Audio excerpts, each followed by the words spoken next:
Have you ever stopped to think about the invisible forces at work all around you? Right now, they're shaping everything from the air you breathe to the cells inside your body. They solve some of the weirdest puzzles of everyday life, and today we're going to pull back the curtain and make them visible. Okay, first up, picture this. You walk into a movie theater, and bam, you instantly know someone's making popcorn, even if the machine is way, way down the hall. How in the world does that smell travel all the way to your nose? And here's another one for you. Think about a giant redwood tree. It needs tons of water to live, right? But it doesn't have a mouth or muscles or anything to suck that water up from the ground. So how does it drink? The answer to both of these puzzles actually comes down to the exact same super basic idea, and we're about to dive in. To unlock these mysteries, we have to go small, like really, really small, down to the microscopic level. Because the answer to everything we've talked about lies in one simple rule about the secret world of particles. And here it is, the big rule. Nothing is ever truly still. Everything, the chair you're on, the air you're breathing, everything is made of tiny particles that are in constant chaotic motion. They're vibrating, they're colliding, they're zicking around like crazy. This invisible dance is the engine for everything that follows. Now, this movement isn't the same for everything. In a solid, particles are packed in tight, so they mostly just vibrate in place. In a liquid, they've got a bit more freedom to slide past each other. But in a gas, oh man, those particles are zooming all over the place, filling up whatever space they're in. And that difference is absolutely crucial. And all that zooming around brings us to our first big concept, the one that solves our popcorn mystery. It's a process called diffusion. You can think of it as nature's great spreader. So, the official definition of diffusion is the movement of particles from an area of high concentration to an area of low concentration. But what does that really mean? Well, concentration is just a fancy way of saying how crowded a space is. So diffusion is just particles moving from a crowded space to a less crowded one. Simple as that. To put it even more simply, particles just want their personal space. When they're all bunched up together, their constant, random movement naturally pushes them outward into any empty space they can find, until they're spread out as evenly as possible. It's an automatic, unstoppable process. And boom, that's our popcorn solution right there. The scent particles are super concentrated, super crowded, right by the popcorn machine. So they diffuse, spreading out from that crowded spot into the rest of the room where there are very few of them, until eventually they reach your nose. Mystery number one, solved.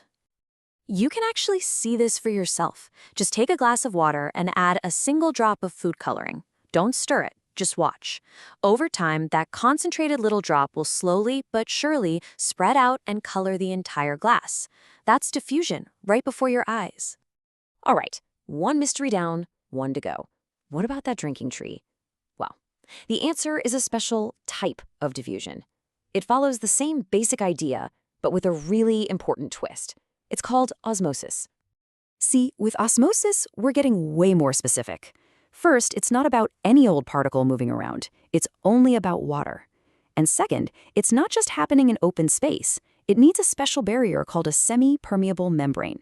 Those two little details, they change everything. So what on earth is a semi-permeable membrane? It's basically a bouncer at a club, but for molecules.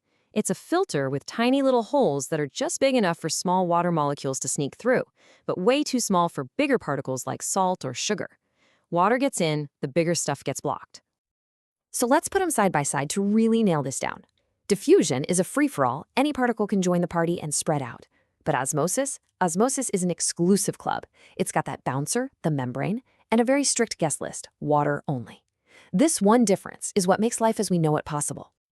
And that finally brings us to our tree. The cells in a plant's roots act like that semi-permeable membrane.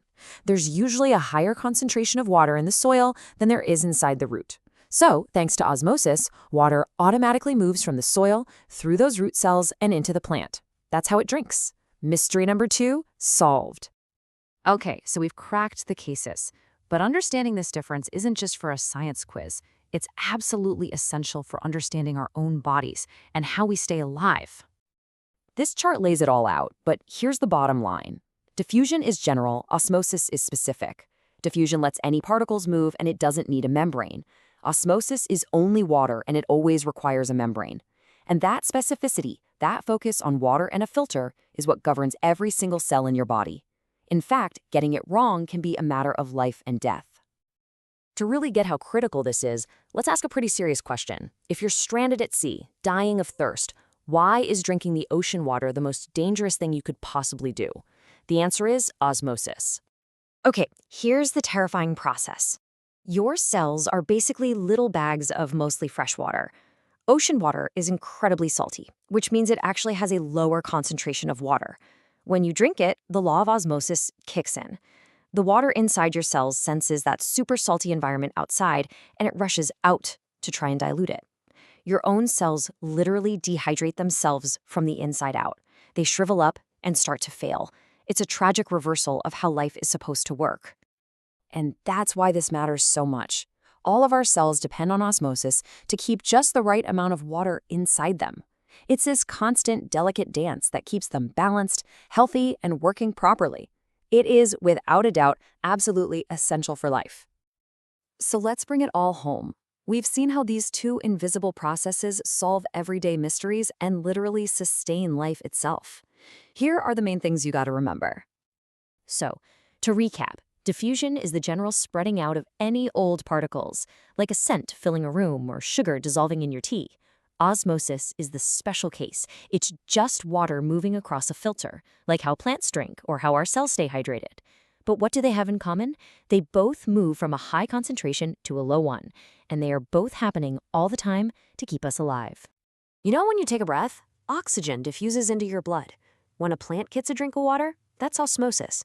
These incredibly simple, fundamental rules are constantly and quietly shaping the entire world around us and inside of us. So, the next time you smell cookies baking or see a flower perk up after it rains, you'll know the secret. Which leaves us with one last question to chew on. What other powerful, invisible processes might be shaping your world right at this very moment?